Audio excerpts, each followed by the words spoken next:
Kids Playground. Hooray! This is the Deron Harris Podcast. Here's your host, Deron Harris. Hey folks, what's up? Welcome back to my show. I'm Deron Harris. This is my show. What's good, everybody? How are you? How was your week this week? Hopefully everybody had a good week. Hopefully your mental health stayed intact. I know how hard it is to keep your brain focused and functioning right around the holidays. There's a lot of stress in the air, and I hope everybody is taking the necessary precautions to avoid said stress. With that being said, I want to wish everybody a merry everything, a happy everything. I want to wish everybody, first and foremost, happy Kwanzaa, and then Merry Christmas, and then I want to say happy Hanukkah, happy winter solstice. To whoever I'm missing, happy whatever it is that y'all celebrate in this time of year. I love y'all. Everybody, anybody who's listening to my podcast, I love you. You know, even the ones that don't necessarily agree with me all the time, I just want to make you aware that I have no hard feelings towards anybody out there. And it is, for me, really it is goodwill towards men. And that's why I do the podcast that I do, because I would like to expose a lot of the bullshit that men put men through, that we put each other through, that we do to each other. And it's bullshit. A lot of it is bullshit. It's got to stop. People just want to live. At the end of the day, people just want to live their lives, right? Everybody just wants to live their life in peace. They want a good neighborhood. You know, they want good food to eat. They want a healthy environment to eat. To live in for their kids. They want, fresh air in most cases. They want a lot of good things, just like everybody else. But a lot of times, we don't necessarily get those things. We don't get those things. A lot of communities, marginalized communities, and even communities of color even, don't get these things. And what I'm talking about this week is environmental racism. And let me say that again. Environmental racism. Now, some of you are like, environmental racism, what the hell is that? How can that be possible? Environmental racism? What is the trees? Trees don't like black people, Deron? No. It's not about the trees. Not about the trees or the streams or the rivers or the rocks. It's classified environmental racism or environmental apartheid. It is a discriminatory practice that disproportionately burdens marginalized communities with environmental hazards. Okay? That means some of these companies that we support, we go out and buy their stuff. These are the people that have these factories or these companies that spit pollutants out into particular neighborhoods or particular areas, particularly areas of color. It is a very real thing. Now, it's got some crazy origins. I'm going to read a few things, so bear with me. I'm going to read a few things that I wrote. I'm realizing I need to upgrade my prescription because I'm having issues, but I'm going to try to get through it, so listen to me. The origins. Historically, zoning laws, industrial siting, and waste disposal practices have disproportionately targeted low-income communities and communities of color. This has resulted in communities being exposed to higher levels of pollution, toxins, and environmental hazards. Okay? It's a very real thing, folks. You ever notice why certain neighborhoods, there's certain places in the country where there's more sickness in these communities, or more areas where, damn, man, everybody in this town got the same kind of cancer, man, and they happen to be, all Hispanics or whatever it is. That's because of environmental racism. Check your surroundings. See what is around. See what's around. See what is going on around you as far as the jobs. Even the jobs. Some of these people work at these places. Some of these people even work at these companies that are doing these things, thinking that they have a great job, but really it's a silent and slow killer of not just you, but your community, your children, everybody in your community, and it's being done to you deliberately. They make no bones about it. They don't care what happens to you. That is blatant. It's completely obvious that they do not care about the well-being of the citizens in these communities. And that's a shame. That's a shame. And the real shame is, like I said a second ago, we use a lot of these companies. We use and support a lot of these companies every day, effectively contributing to our own demise, while they take all that money straight to the bank. There are a lot of companies involved. And I mean, me personally, I believe that some action really needs to be taken. And I'm not talking about at a federal level. I'm talking about on like the straight up street level. The straight up street level. You don't get to put that here. Put it in your neighborhood. You don't get to put that over here and poison our air. You don't get to do that here. But yes, they do. They do it right under our noses. A lot of times they do it with us watching, and we just don't care. A lot of the communities don't care. Some people in the community go, oh, wait a minute. What are you doing? What are you putting up here? What is that? What you got going on right here? Oh, no, we can't have none of that around here. But the majority of people, they're just living life, man. They're just every day living life. Going out, doing the shit they do every day. They don't have a fucking care in the world about it. They don't care. I got the little cough, cough, hag, and that's, that's normal. Everybody's got it, right? That's what the fuck it is. Smoke too many blunts or whatever it is. I mean, whatever. But nah, sometimes it's not that at all. I don't smoke blunts at all. I don't smoke at all.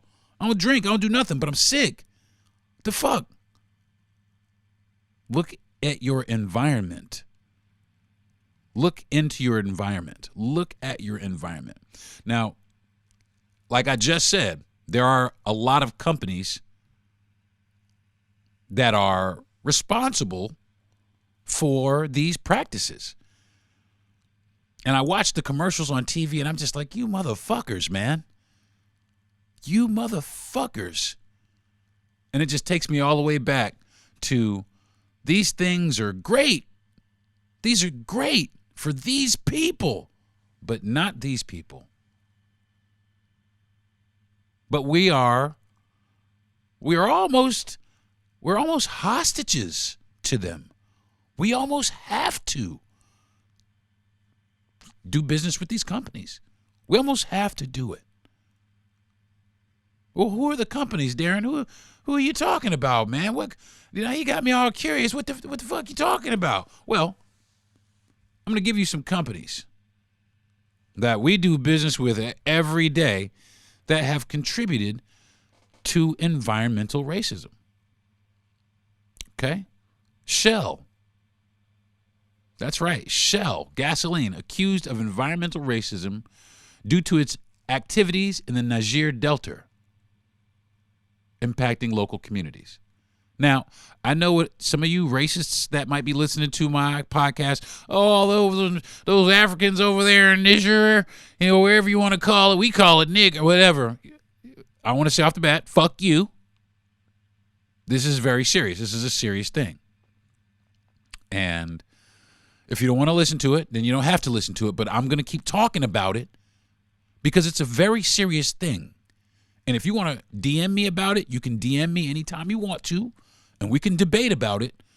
But this is a very serious thing to a lot of people, and I will say that every podcast, because I know there's a lot of insensitive people out there. There's a lot of douchebags out there that just look for any kind of way to troll somebody or any kind of way to get somebody riled up or upset, and it's not going to work because I'm already riled up and I'm already upset about it. So all you're just doing is adding fuel to the fire. What I'm trying to do is I'm trying to empower some people. I'm trying to wake some people up to the things that are going on around them. And that's why I do the podcast. I talk about a lot of heavy shit a lot. I talk about a lot of serious shit a lot. And that's what I'm trying to do. I'm trying to talk about serious shit because I need people to look around them. I need people, my people.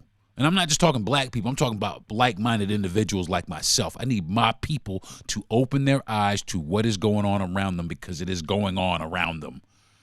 And I'm tired of sitting here letting it go on. This is what I try and do to get my voice out there so everybody else can use this as a point of power so that they can go out and get their voices heard too, so that we can all pull this together and we can make this shit go away. So like I was saying, a few other companies that were responsible. Another one is Chevron. Chevron criticized for its role in environmental issues in Ecuador, where indigenous communities suffered due to oil pollution. Dow Chemical is linked to environmental racism for the disposal of hazardous waste in minority communities. ExxonMobil accused of contributing to environmental injustices, particularly in communities near refineries and chemical plants. Waste management criticized for locating landfills disproportionately in minority neighborhoods. Now, those are just a few. Those are just a few companies. There's so many of them, folks. There's so many. You can't even believe it. You can't even get your head around how many companies signed up for this. They looked at the surrounding communities and said, nah, we don't give a fuck. Yeah, just build that shit right there. Well, what are some examples of environmental racism? I'll give you a few examples of environmental racism. One is Flint, Michigan. Okay? Remember what happened in Flint? Contaminated water supply. Disproportionately affecting predominantly African-American community. Remember that? That is environmental racism. Now, what happened? Let me read through this. The water crisis in Flint, Michigan, was primarily caused by a series of decisions made by various levels of government. The switch of the city's water source from Lake Huron to the Flint River in 2014 as a cost-saving measure resulted in the exposure of residents to lead contamination and other water quality issues. See what I'm talking about? To save money. To save money, they poisoned a city of people through the water supply. That's hateful. How did that happen? How did we let that get by us? It's because we weren't paying attention. We have to wake up. We have to start paying attention to the people that we put in office. Really, honestly. I mean, that's us. I mean, it's not going to ever be, as my mother likes to say, the clear folks. But it's people of color. We have to start paying more attention because the way things like this happen is really through politics and kickbacks and back alley treaties and all kinds of shit with these companies in order to have them do the things that they do or make the money that they're making. In order to make the money they make these deals with these people who really don't give a fuck about us. We have to start finding candidates who care about us. So when something like this is proposed, those candidates can stand up and say, hold on, not so fast. What is the environmental impact of the people in the community? Oh, well, it's this. Well, I need some documentation on that. And if it's negative, then no, you cannot build that here in this community. I'm sorry. And we need people that are willing and ready to step up and fight tooth and nail to prevent this from happening. I mean, who let it happen? Who are the people? And that's what I want to know. That's a lot of what I really want. Who are the people? What small room or room full of people sat there and said, okay, listen, there's this neighborhood over here. It's really kind of ran down. The people over there, they're really not the most desirable people, and there's a lot of drug use, and we're just we were thinking about buying up these couple of blocks around and putting up this factory. It'll provide jobs, and they hit you with the wool over your eyes. It'll provide jobs and security for the families in the neighborhood and so on and so forth. But really what it is it's spewing chemicals out all over all those families while we help to contribute to that. And don't get it twisted, some of these places won't even hire the people that they're poisoning. Facts. So who is involved? So what happened? Who was involved in this? What are the key figures? Who are the key motherfuckers involved in this crisis? Okay, well, the Michigan Department of Environmental Quality, MDEQ. The department was responsible for overseeing water quality and treatment in the state. MDEQ officials were criticized for their role in not applying corrosion control treatment in the Flint River water, which led to the lead leaching from pipes. That was one. Number two, the emergency managers. Flint was under the control of state-appointed emergency managers at the time of the water source switch. These managers prioritized financial considerations over public health, contributing to the crisis. Number three, city officials. Local officials in Flint were also involved in the decision-making process. The failure to address concerns about water quality and respond promptly to residents' complaints exacerbated the situation. Number four was the governor, Governor Rick Snyder. The decision related to the water source switch were made under the administration of Governor Rick Snyder. While he acknowledged the crisis and declared a state of emergency, his administration faced a large amount of criticism for his handling of this situation. Absolutely true. It's bullshit, folks. It's bullshit. And they made that decision. Oh, yeah. And after the fact, we take full response. We're sorry, but the damage is done. The damage has been done. If you ask me, I think people like everybody that was involved, every person or every group of people that I named, all those people need to be prosecuted. Did you hear what I said, folks? Prosecuted. Including whatever company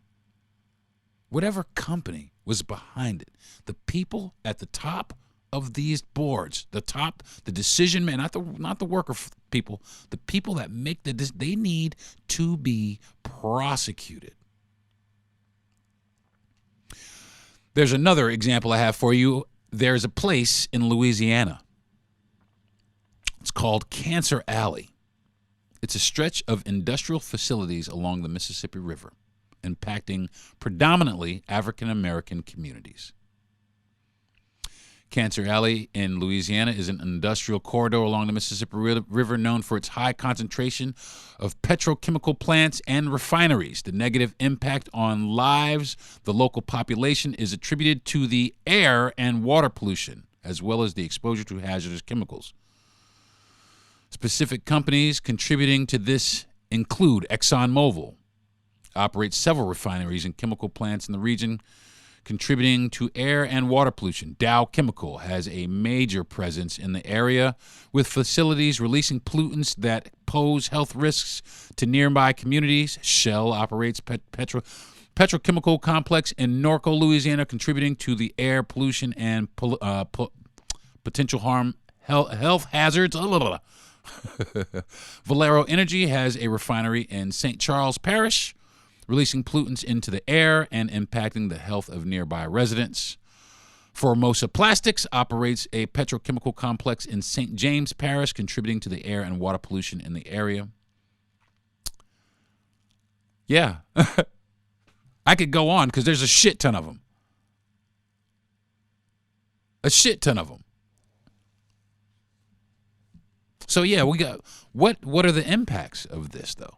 What are the impacts of this? Well, health issues. Residents experience higher rates of respiratory problems, cancers, and other health issues due to exposure to pollutants released by the industrial facility. There's also environmental injustice. There is a disproportionate burden on low-income and predominantly African-American communities, reflecting environmental injustice concerns. Number 3 is economic disparities. The environmental degradation affects economic well-being and the communities, impacting property values and limiting economic opportunities. Community displacement. Some communities are faced with the risk of displacement due to industrial expansion, further exacerbating social and economic challenges. Yeah. We have to do something, folks. Now, that's not to say that nothing has been done. There have been efforts made by local communities and environment and justice advocates to address these concerns and hold companies accountable for their impact on the health and well-being of the residents of Cancer Alley. But it's just an ongoing hot issue. That's all it is. It's just a issue right now. They're talking about it, but like so many other things, they just turn away from it. They just turn a blind eye to it. Okay, duly noted, and they turn away from it. On to the next, because we don't matter. We don't matter. We've never mattered. And this is why that phrase is so important and is so poignant. We've never mattered. We got to start mattering to ourselves. We got to start mattering. Now, you're talking about a lot of black people and black. You're okay. All right. You're right. So I got something else for you. How about uranium mining disproportionately affecting Native American communities? Okay. How about that? Uranium mining industry in Navajo country, particularly on the Navajo Nation reservation, has a complex history of involving various entities. Historically, uranium mining took place on Navajo lands, often without proper regulation and environmental safeguards. Some key aspects of responsibility include mining companies. Several mining companies operate in the region, extracting uranium for nuclear weapons production during the mid-20th century. Companies like Kerr, McGee, and United Nuclear Corporation were involved in mining activities. Number 2, get this. The U.S. government played a role in promoting uranium mining during the Cold War for national defense purposes. Atomic Energy Commission was involved in regulating the industry. Lack of regulation. The lack of comprehensive regulation and oversight allowed mining operations to proceed without adequate consideration for environmental and health impacts. The greatest threat to the Navajo people from this industry is long-term health effects associated with uranium mining. The mining and processing of uranium can result in the release of radioactive materials and and heavy metals, leading to radiation exposure. Residents, miners may face exposure to radon gas and other radioactive elements, increasing the risk of cancers and respiratory diseases. Water contamination. Uranium mining can contaminate groundwater, affecting drinking water sources and posing risk to both human health and the environment. Environmental degradation. I have such a problem with that word. The impact of mining operations extends beyond human health, affecting overall ecosystem and wildlife in the region. Cultural impacts. Yeah, cultural impacts. The mining industry has disrupted traditional Navajo way of life, including displacement of communities and damaging to cultural significant sites. They don't matter either.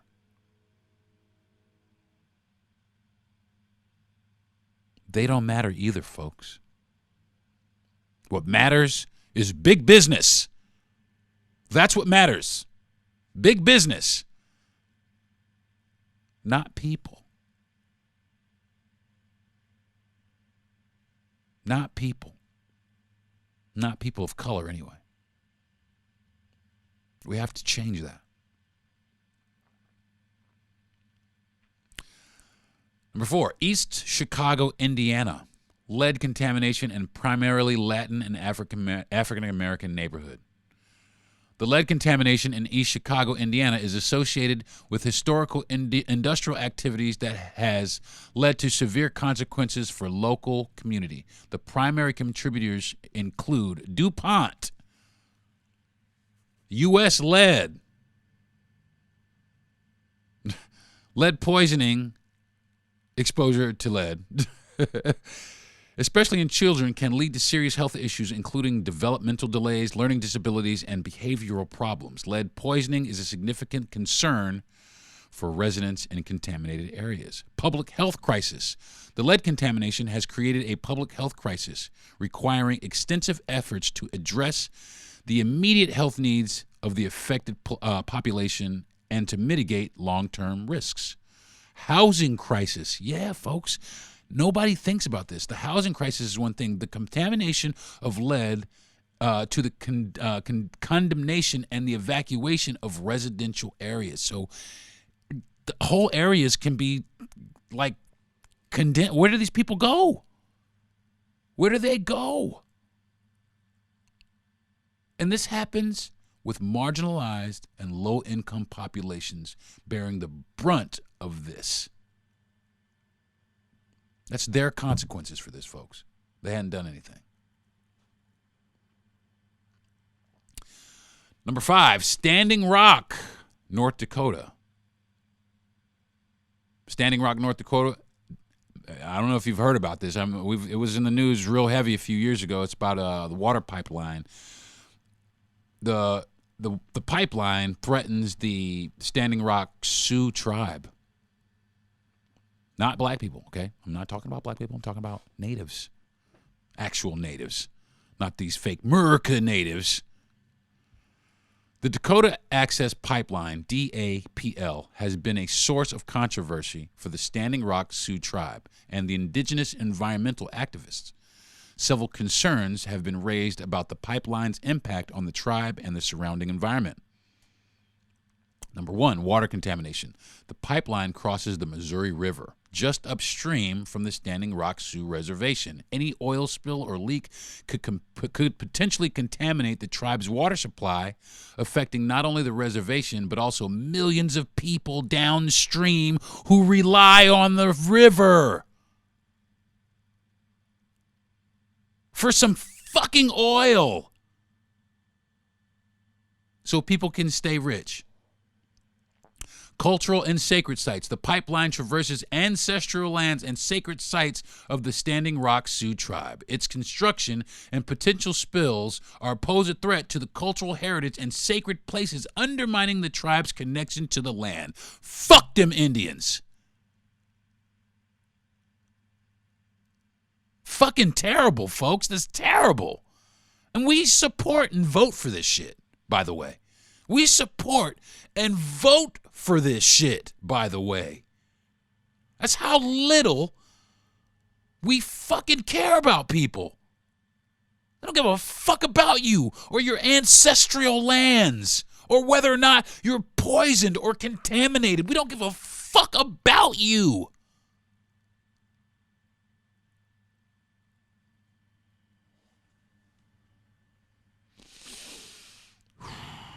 The environmental impact. Construction and operation of the pipeline can have negative environmental consequences affecting ecosystem and wildlife. The disruption of the natural environment can have lasting effects on the tribe's traditional practices and resources. I'm just disgusted by that. I'm disgusted. I'm disgusted by a lot of shit but I'm disgusted by that because these people, I mean, they were almost fucking eradicated from here. So they were put on this land, and now you want to come over and fuck this land too.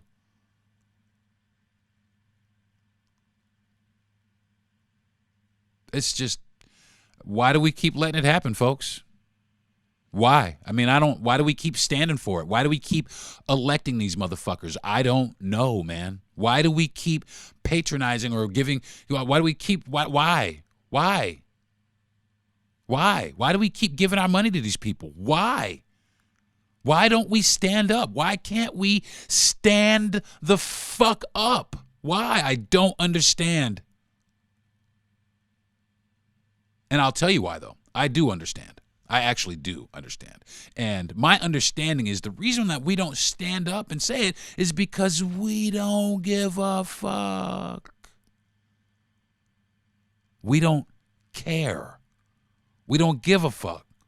There's so much shit in our environment that has our heads so focused on other shit that we can't possibly give a fuck about the shit that's going on right under our noses that is killing us. We just don't see it. We don't, or we do see it. We just don't care about it.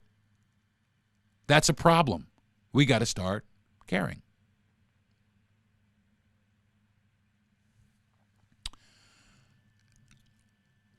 We got to start caring. Negative impact on communities. Environmental racism leads to adverse health effects, economic disparities, and reduced quality of life.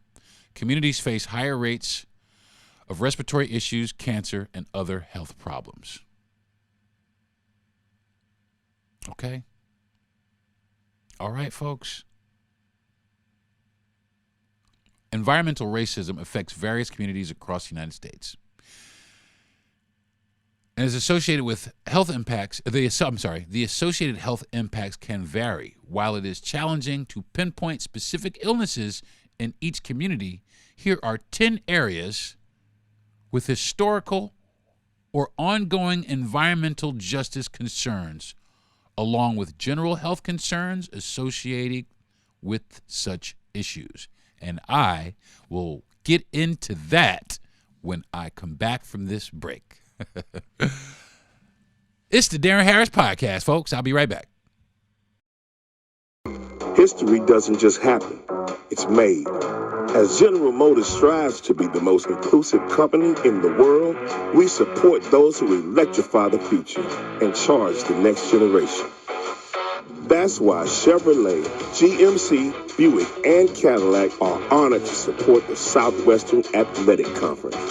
General Motors, honor history, make history. Watch History in Motion at gmmakehistory.com. Now, back to the Deron Harris Podcast.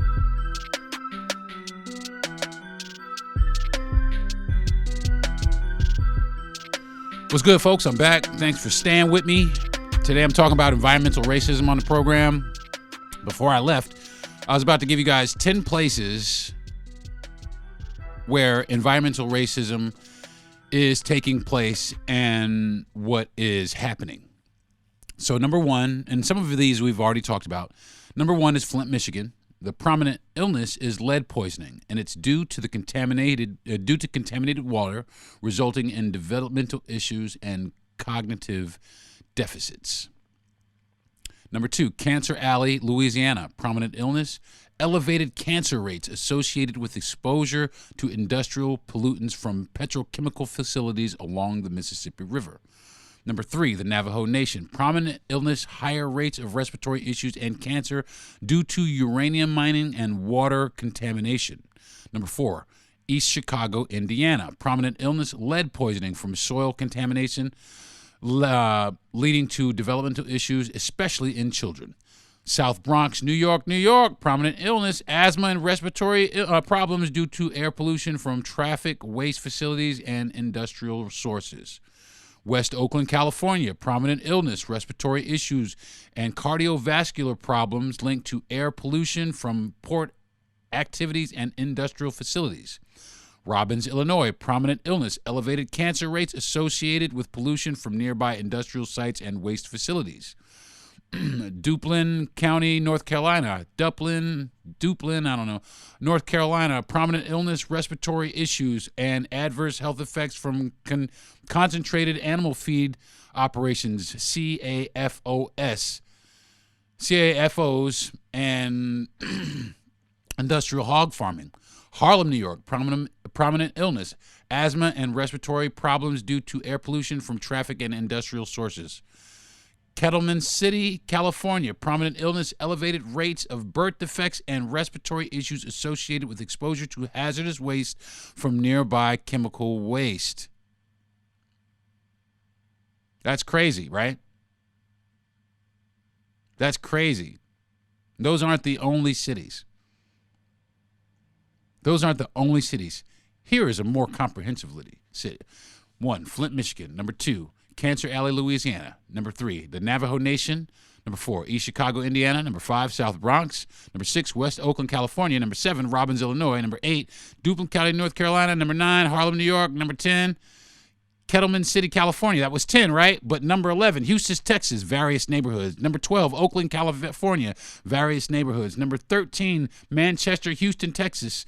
Number 14, Pensacola, Florida. Number 15, Wilmington, California. Number 16, Richmond, California. Number 17, Summit, Colorado. Number 18, Amjowinnings First Nation, Ontario, Canada. I don't even know why that's in there. That's in another, but still, that's where it's happening too. San Carlos Apache Reservation in Arizona, and Pembroke, North Carolina. That's where this is taking place. That's just 20 places. There are so many more, folks. So many more. So many more. How does it get to be like that? How does it get to be like that? So many of these companies just get to operate the way that they do with little to no regard for the people that they are poisoning. They make these, and make no mistake about it, if you were making plastic, you are putting toxic shit into the air. Simple as that, folks. I don't give a fuck what it is. Oh, we're playing with Barbie toys. Barbie put toxins in the fucking air. Okay? A lot of this shit, and we just eat it up. Oh, we have to put these things somewhere. Well, yeah, just not fucking in my neighborhood. All this land here that you could do all kinds of shit and do it right, too. You could do it right. But no, what you did is you chose to put it in our neighborhoods. There's so much uninhabited land in this country. In each state even, there's a bunch of land where nobody lives around here. But they put it right in our neighborhoods. These communities face environmental justice challenges, including exposure to pollutants, hazardous waste, and other environmental hazards that contribute to the health disparities and socioeconomic inequities. Another thing is politics. Political motivations often involve decisions favoring economic interests over community well-being. Lack of representation and systemic inequalities contribute to these decisions. Environmental issues include instances of environmental racism are complex and can involve actors from both major political parties. It is important to recognize that individual politicians within a party may have different standings on environmental policies.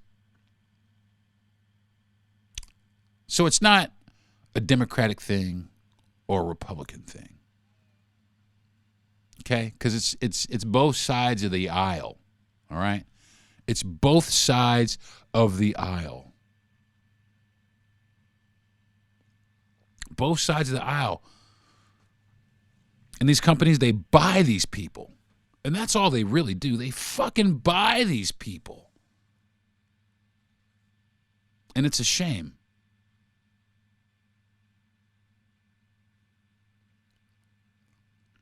Now, there are some people that are out there that are trying to help.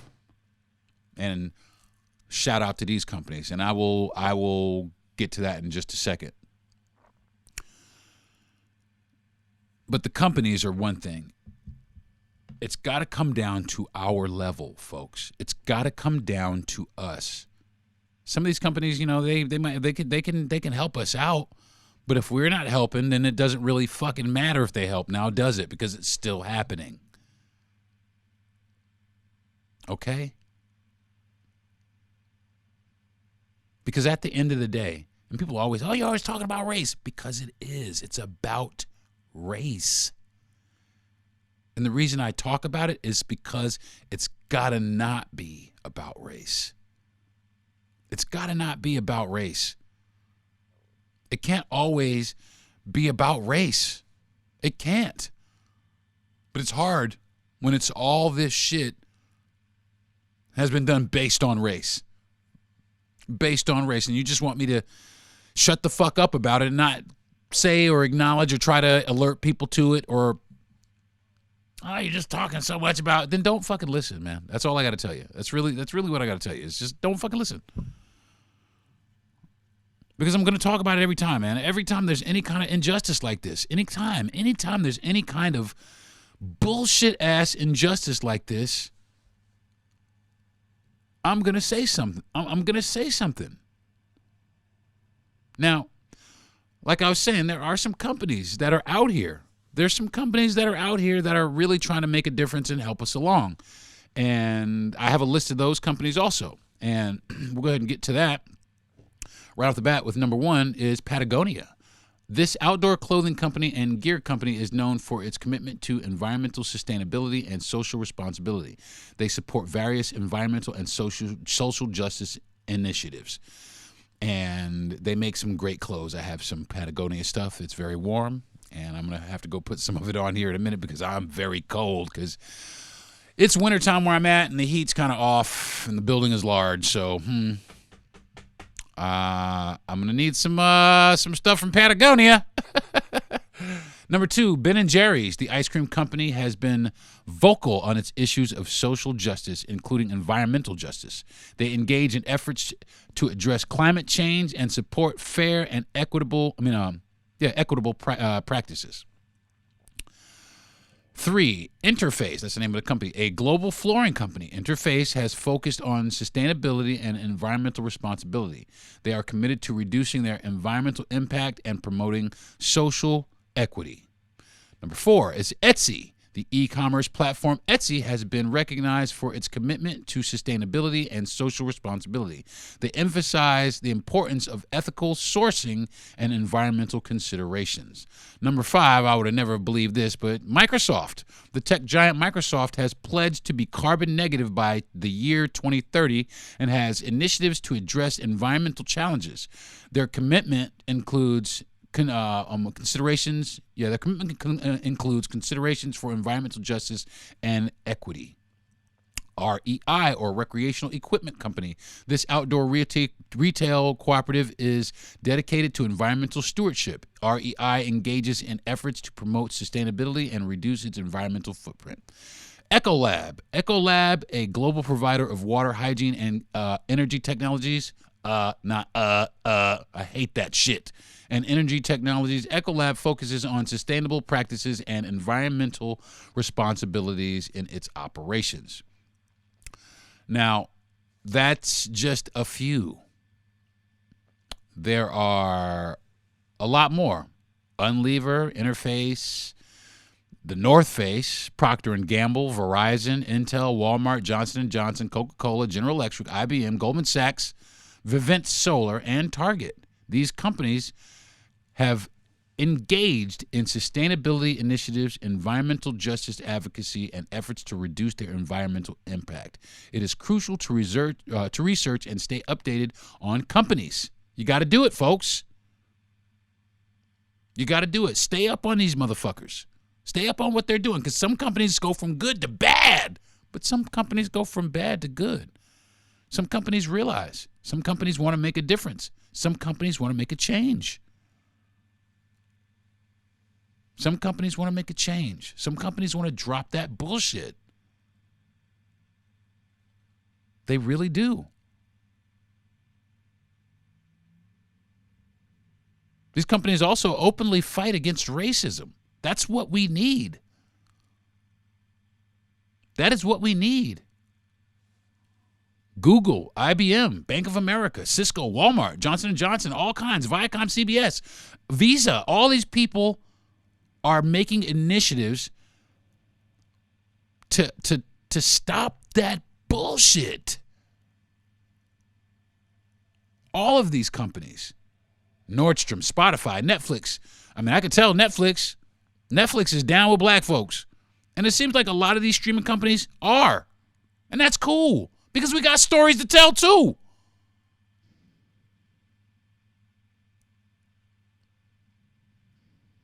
It's our environment, folks. It is our environment. It is our environment. Our environment is a very, very, very important part of our daily lives. And we have got to wake up and start understanding that our environment, where we live, how we live, is very important to the well-being of our people. Not just our personal well-being, but the well-being of our people. And ultimately, the well-being of all people. The environment in which you live. It's just like the body, right? When people get sick, it's because the environment within their body has become so polluted that your body starts cutting out on you. It's the same thing here, folks. The environment. We have to create our healthy environments for ourselves, because we cannot leave it to anyone else. Okay? Well, folks, I hope that this was informative for you. And like I said, if you got something you want to say, you want to DM me, we want to talk about it, hit me on my social media or on my website, DeronHarris.com. Or you can hit me on any of my social media platforms. I have pretty much everything. I don't have Snapchat. And my Twitter is inactive. I don't really fuck with my Twitter because I've moved away from that. But you can hit me on my Instagram or my Facebook fan page. It doesn't matter. My name is Deron Harris, spelled the same way every time, Deron. T, sometimes, that's my middle initial, and Harris, Harris. So if you want to leave a comment or anything like that, you're more than welcome. If you have a point that you'd like to make, or you want to revisit this topic, or you have, like I said, you got something you want to say, get at me. We'll chop it up, man. I look forward. I invite it. I look forward all the time.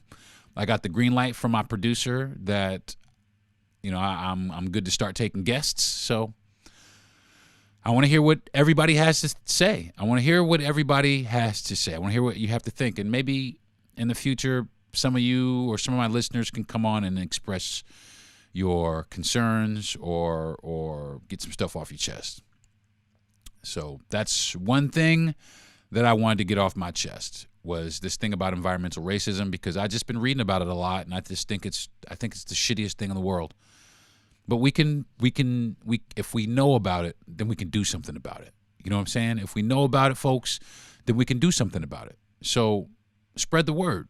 Tell your friends. Get them to listen to this podcast. Even if it's sometimes I'm a little long-winded, but it is what it is. There's a lot of information, and I just want to make sure everybody has all the information. We need all the facts. We need to be in possession of all the facts in order to do battle properly. So that's what I'm talking about.